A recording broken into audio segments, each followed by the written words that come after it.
Vamos abrir a nossa Bíblia em Lucas. Lucas 18.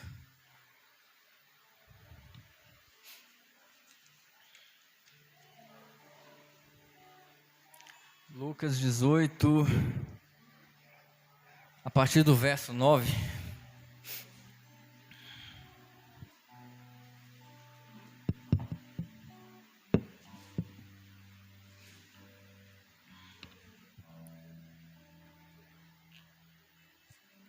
Todo mundo já achou? Ele diz assim: Jesus disse essa parábola a alguns que confiavam em si mesmos, crendo que eram justos e desprezavam os outros. 2 homens subiram ao templo para orar. Um era fariseu e outro cobrador de impostos. O fariseu em pé orava consigo dessa maneira: ó Deus, graça te dou, porque eu não sou como os demais homens, ladrões, injustos, adúlteros, nem ainda como este cobrador de impostos. Jejuo 2 vezes na semana e dou os dízimos de tudo que possuo. O cobrador de impostos, porém, estando em pé, de longe, nem ainda queria levantar os olhos ao céu, mas batia no peito dizendo: ó Deus, tem misericórdia de mim, pecador. Digo-vos que este foi justificado para a sua casa, e não aquele. Pois qualquer que a si mesmo se exaltar será humilhado, e qualquer que a si mesmo se humilhar será exaltado. Amém? Todo mundo pode assentar? Confesso que hoje eu estou um pouco emotivo. Eu acho que foi tudo, foi os louvores, foi a palavra inicial, foi a oração. Mas eu já sinto a presença de Deus aqui nesse lugar. Eu quero dizer aos irmãos, que essa noite eu sou publicano. E eu imagino que os irmãos também vão se encaixar nisso aí. Amém? Jesus estava falando várias parábolas, falou sobre o reino de Deus, falou sobre a parábola do juiz iníquo. Antes ele tinha falado outras coisas mais, tinha falado sobre rico e Lázaro. E aí em determinado momento os judeus que estavam com ele, alguns, chegam para ele sempre se exaltando: não, eu guardo a lei, eu faço isso, faço aquilo. E Jesus estava rodeado desse tipo de pessoas. Então Jesus dá o exemplo dessa parábola, sobre o fariseu e o publicano. No momento que muitos acreditavam, era naquele tempo lá e é hoje em dia também. Acho que já até comentei com alguns dos irmãos com que eu converso mais. Eu vi o pastor falar uma vez que é como se a gente achasse que Deus ele está sempre no nosso clubinho, no nosso time, Então, se eu faço tudo certinho, Deus está no meu time, eu estou tranquilo. Eu rezo a cartilha certinho, faz tudo ok, eu jejuo, eu faço isso, eu faço aquilo, estou tudo bem. Eu sou do time de Deus, vamos pôr assim. Então, Deus está comigo. Tem até aquele ditado, que está comigo, está com Deus, está tudo tranquilo. E isso é nos dias de hoje, e isso era nos dias antigos também. Os fariseus eram assim: se eles precisassem tacar pedra em Jesus para se achar mais santos que Jesus, eles iriam fazer isso aí. Tanto é que fizeram isso aí, Então ele dá o exemplo do fariseu que chega e fala: graça te dou, eu tenho tudo que eu preciso, eu sou fogo puro, no linguajar de hoje. Eu sou fogo puro. Eu falo em mistério, eu faço isso, eu faço aquilo, eu curo, eu profetizo. É igual a gente vê vários vídeos aí, o Marquinhos sabe, Não, eu faço profecia, faço o que for preciso. Você manda o Pix, assim que funciona muitas vezes. O cara é santo, o cara faz tudo, Então ele não tem mais espaço para mais nada, porque ele já está cheio. Eu só te agradeço, Senhor, por tudo que eu sou, porque eu sou muito bom, porque eu sou excelente, porque eu sou crente. A verdade é essa, porque os fariseus daquela época somos os crentes de hoje. Eles eram os crentes. Eles glorificavam a si mesmos porque, em outras palavras, eles queriam dizer: obrigado, Senhor, porque eu sou crente. Obrigado, Senhor, porque o Senhor me resgatou, Então, está tudo bem, eu sou resgatado, eu sou salvo e tudo mais, está tudo bem. Só que a Bíblia vai dizer, Jesus vai dizer, que esse camarada que falou tudo isso, ele não saiu justificado do templo. Então, os pecados que ele tinha, a vida que ele tinha, ficou do mesmo jeito. Não adiantou nada ele fazer uma oração a Deus. Porque não foi uma oração quebrantada diante de Deus. Ele era igual o outro. Os dois, Jesus está falando que os dois tinham que descer de lá, em outras palavras, justificados. Significava que os dois precisavam de ser justificados. Os dois eram errados. Como a Bíblia vai dizer, que todos estão encerrados debaixo do pecado. Então, o motivo deles terem ido para lá era para receber a justificação do Todo-Poderoso, era para ter a alma lavada, falar assim, opa, eu fui perdoado. Mas o cara já era um fariseu há tanto tempo, estava tão agradecido, porque era tão bom aos olhos dele, é como se Deus estivesse no time dele, né? Que não havia mais espaço para outra coisa, a não ser o ego. Aí Jesus fala de um camarada, um publicano, né, que era visto como um ladrão, né? E a Bíblia diz, isso aí me tocou muito, porque fala, ele não conseguia nem olhar para cima, sabe? Porque ele entendia o estado pecaminoso que ele estava. Ele entendia que ele precisava de Cristo, sabe? Da graça. Ele não estava preocupado se ele era fariseu, se ele era publicano, se ele era saduceu, né? Porque naquele tempo existiam vários partidos, né? Saduceu, tinha os fariseus, isso tudo eram partidos políticos, que também eram seitas. Ele não estava naquele momento preocupado, Senhor, muito obrigado porque eu sou judeu. Não, Senhor, eu sou pecador, eu bato no peito porque eu sou pecador, e eu necessito do seu perdão. Era isso, essa foi a intenção desse camarada.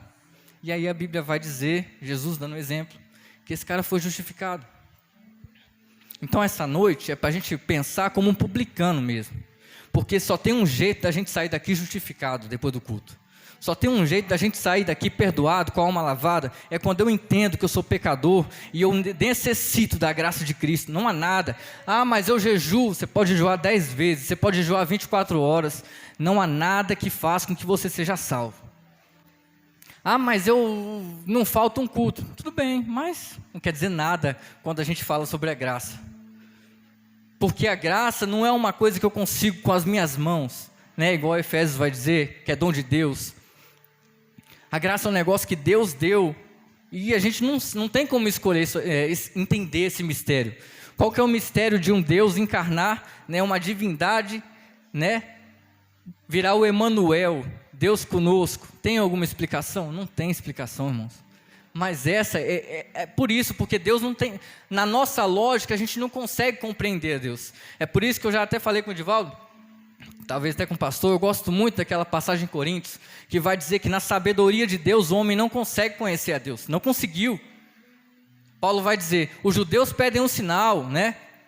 Os gregos eles buscam a sabedoria, mas eles não conseguem nem com sinal e nem com a sabedoria eles conseguem conhecer a Deus, porque esse é o mistério da cruz. Como explicar um Deus todo-poderoso que vem, encarna em Jesus para nos salvar?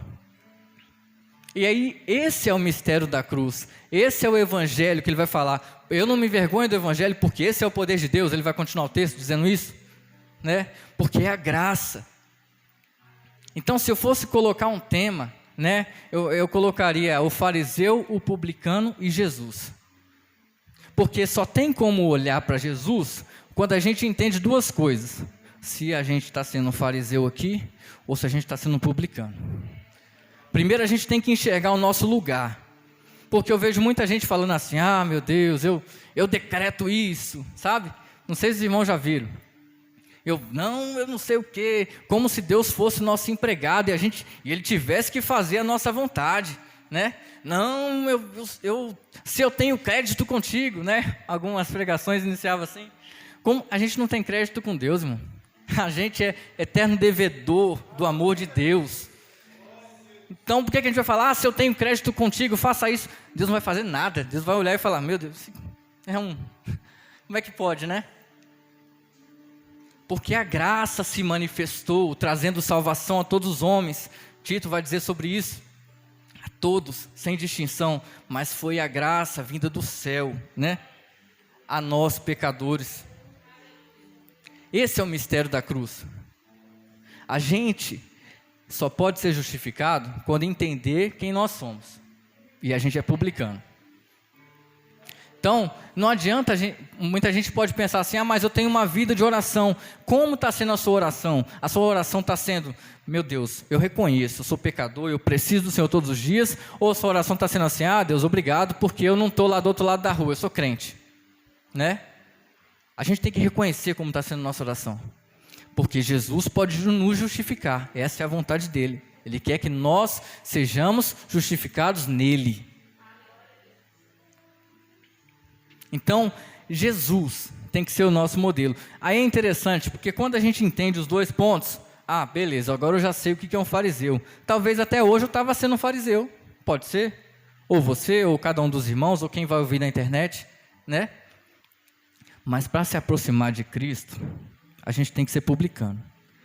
E aí, quando a gente entende o nosso lugar, aí a gente não pode, claro, não estou querendo dizer então que se você é pecador, você tem que continuar pecador, né? Claro que não. Aí a gente começa a ter um modelo para seguir. Qual que é o modelo? Jesus Cristo. Esse é o modelo. Quando eu entendo que eu estou lá embaixo já, não, agora eu tenho que olhar para cima. Eu vejo Jesus, né? Aí eu vejo Jesus e pego esse modelo.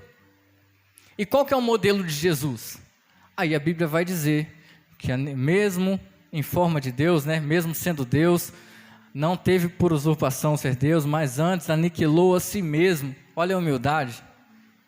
Aí eu começo a entender que, para eu ser alguma coisa, na verdade eu tenho que estar lá embaixo. Não é verdade? Para eu ser alguma coisa, eu tenho que pegar os exemplos de Cristo.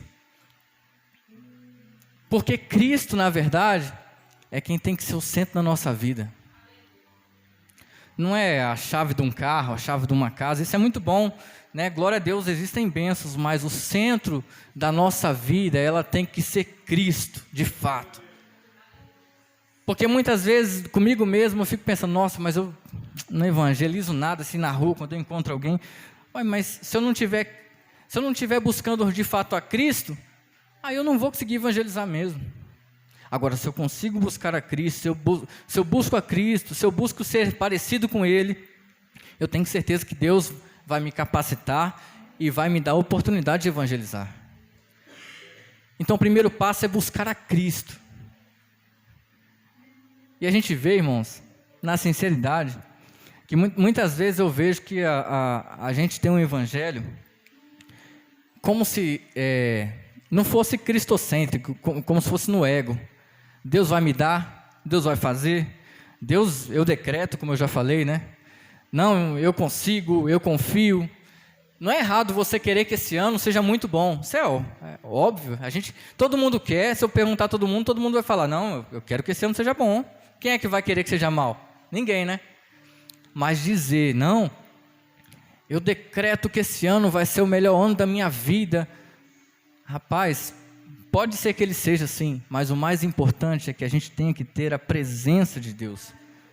É ser usado, é buscar os dons com zelo, para ser mais parecido com Cristo a cada dia. É buscar a presença de Deus, que esse ano seja muito bom na presença de Deus, porque eu careço da misericórdia de Deus, eu careço da graça divina. Então quando eu olho para trás, eu não tenho outra opção a não ser querer ficar perto, porque eu sei de onde Jesus me tirou. Porque a gente quando está nas luzes, vamos pôr assim, nas luzes, a gente não quer saber de voltar para as trevas. Nas trevas a gente não tem nada de bom. Então, cada dia mais a gente tem que ser parecido com Cristo. É buscar a Deus como se o Evangelho não fosse o centro para mim. Tipo, tem que ser tudo da minha vontade. Não. Quando a gente olha o Evangelho, a gente vê que na verdade tem que ser tudo de acordo com Cristo. Foi tudo feito por Ele, como o Colossenses vai dizer, que Ele é a plenitude, né? Ele é a imagem do Deus invisível. Vocês já pararam para pensar nisso? Ele é a imagem do Deus invisível, o Deus que não poderia ser visto, porque se fosse visto com a glória, mataria quem chegasse. Tanto é que Moisés teve que ficar escondido numa fresta. Aí o Deus encarnado agora aparece diante da humanidade. Vocês conseguem entender esse mistério? Ele é a imagem do Deus invisível. Jesus, é dele que nós estamos falando. Sabe, num culto a gente tem que adorar a Jesus. Tudo bem, Deus pode dar muitas bênçãos para nós, sim, mas Jesus é o centro de tudo, irmão.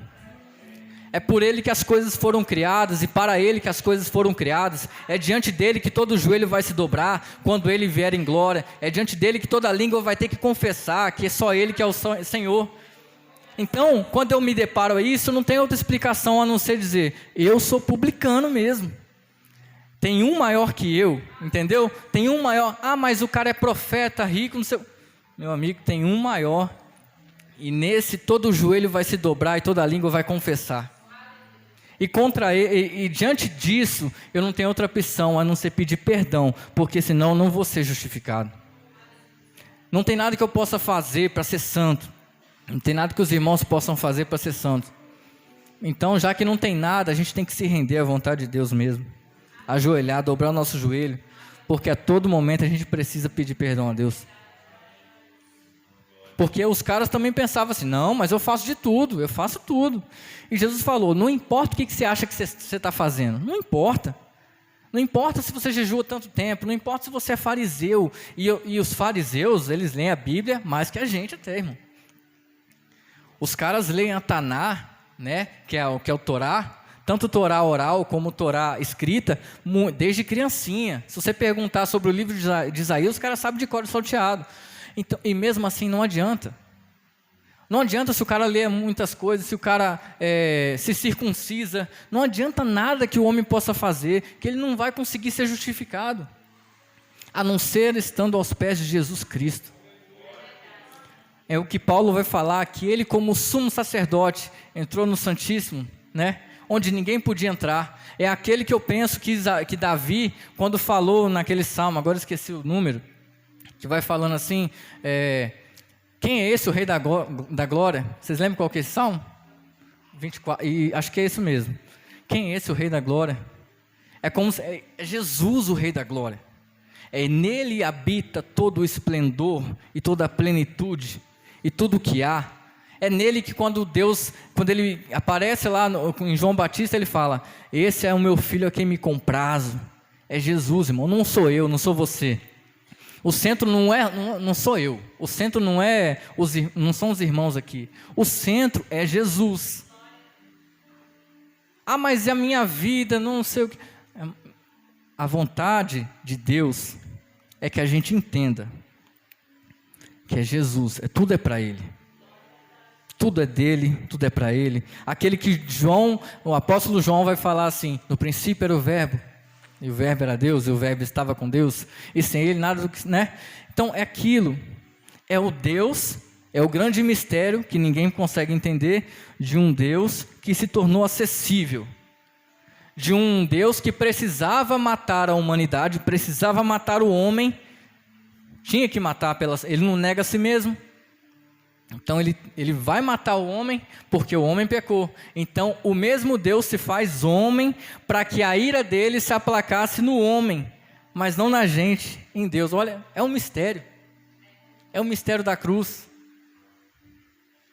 Diante dele, irmãos, não adianta máscara nenhuma. Porque ele é todas as coisas, ele é o príncipe da paz, é o pai da eternidade, ele é o Emanuel, Deus conosco. Diante dele a gente só tem que chegar, ajoelhar os nossos pés e dizer, Senhor, eu sou publicano essa noite. Eu tenho muita coisa ainda em mim que eu sei que eu tenho que mudar para me chegar mais perto de Deus, para me chegar mais perto de Ti. Mas e se eu fizer uma promessa? Não adianta nada. Você pode andar ajoelhado daqui até o Japão, perder o joelho e não vai adiantar nada, né? Esse é o mistério da graça. E é interessante que esse mistério da graça, ele não é igual o INSS, né? Que você pensa assim, mas se eu fiquei 20 anos na igreja, também não resolve nada. Porque o mesmo pagamento de Deus, para quem tem 20 anos na igreja, Ele vai dar para uma pessoa que aceitou a Jesus agora, nesse momento. Porque a graça de Deus se há manifestado, trazendo salvação a todos os homens.